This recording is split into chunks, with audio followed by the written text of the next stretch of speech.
મહેરબાની કરીને કોઈ દાડો કોઈને એવી કોઈને વાયા સમાચાર આપીને ધમકી આપવાની વાત ના કરતા.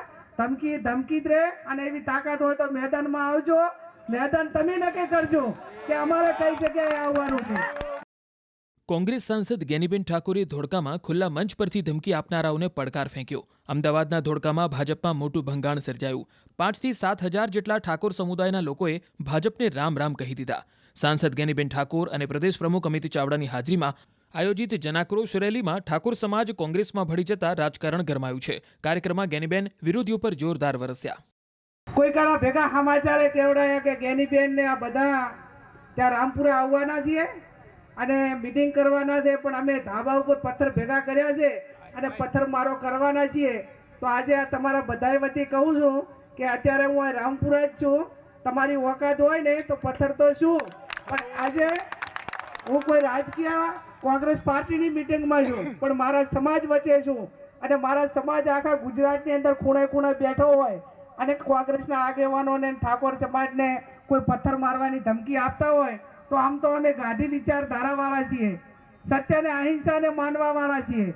પણ ક્યાંક ઝાંસીની રાણી લક્ષ્મીબાઈ કે ભગતસિંહ બનવું પડે ને તો એના માટેની પણ તૈયારી છે. એટલે મહેરબાની કરીને કોઈ દાડો કોઈને એવી કોઈને વાયા સમાચાર આપીને ધમકી આપવાની વાત ના કરતા. ધમકી જ રહે અને એવી તાકાત હોય તો મેદાનમાં આવજો.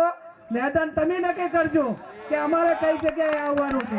એટલે કોંગ્રેસનો કાર્યકર એક ગાંધી વિચાર સાથે વણાયેલો છે. આપણે બધા સદારામ બાપુને ભાતીજી મહારાજને માનવા વાળા છીએ, પણ મહેરબાની કરીને ક્યાંક આ ખોટી મગજની નસ ખેંચવાનું ના કરે એવી પણ હું એમની પાસે અપેક્ષા રાખું છું. જ્ઞાનીબેને સ્પષ્ટ શબ્દોમાં ચીમકી આપી કે અન્યાય સામે ઠાકોર સમાજ જાગૃત થયો છે. સાથે જ મેદાનમાં સામસામે આવી જવાની પણ ચીમકી ઉચ્ચારી. જેણે ખોટું કર્યું છે ને એને માં જગદંબા શિવોતર તમે પહોંચજો. કેમ કે આ ધાર્મિક કામ છે, ધાર્મિક કામના જે લોકો એમના પોતાના પૈસે કામ કરતા હતા અને છતાં પણ એને અટકાવીને એને તોડવા માટેનું કામ કર્યું છે. તો આજે આ રામપુરાએ સાહેબ એટલો મેસેજ આપ્યો, ઠાકોર સમાજે એટલો મેસેજ આપ્યો, કોંગ્રેસના કાર્યકરો એટલો મેસેજ આપ્યો છે કે તમે તો અમારી દિવાલ પાડી છે, આવનાર સમયની અંદર ટિકિટ લઈને આવતો તો પાડી ના દઈએ ને તો આ રાતે મીટિંગ કરી નકામી છે. ધોળકાના રામપુરા, ખાત્રીપુરા સહિતના ગામોના હજારો ઠાકોર સમુદાયના લોકોએ ભાજપ સામે બળવો પોકાર્યો છે.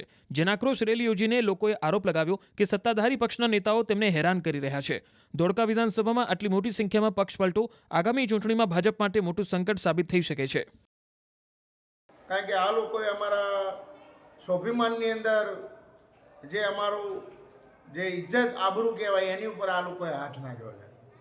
એટલે અમારે જણાવવાનું એ છે કે અમારા જે શિકોતર માતાનું મંદિર હતું, શિકોતર માતાના મંદિરે અમે નાના મોટા પ્રસંગ કરતા હતા. એની આજુબાજુ અમે પાટિયાનો વંડો બનાવતા હતા. એટલે આ લોકોએ વિરોધ કરીને નથી અમને જાણ કરી, નથી અમને નોટિસ આલી કે નહીં, કાંઈ નહીં.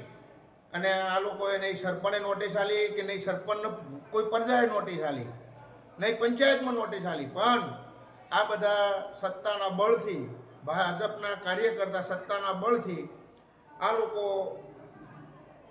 ટીડીઓ સાહેબનું, પોલીસ તંત્રનું આ બધાની તાકાત કરીને અમારા વંડા તોડી નખાયા. અમારા છેલ્લા 2-2.5 લાખ રૂપિયાનું નુકસાન કરાયું છે. એટલે જન આક્રોશ રેલીની અંદર અમે જ્ઞાનીબેન ઠાકોરને બોલાયા હતા અને તમામ ઠાકોર સમાજ કોંગ્રેસની અંદર જોડાઈ રહ્યો છે. એટલે અમે નક્કી કર્યું છે કે હવે અમારે કંઈક કરવું જોઈએ, કારણ કે આ લોકો અમારું કંઈ સાંભળતા નહીં. પોલીસ તંત્રને વારા ઘડીએ બોલાવે છે અને વારા ઘડીએ પોલીસ દ્વારા અમને ડરાવવાનો પ્રયત્ન કરી રહ્યા છે.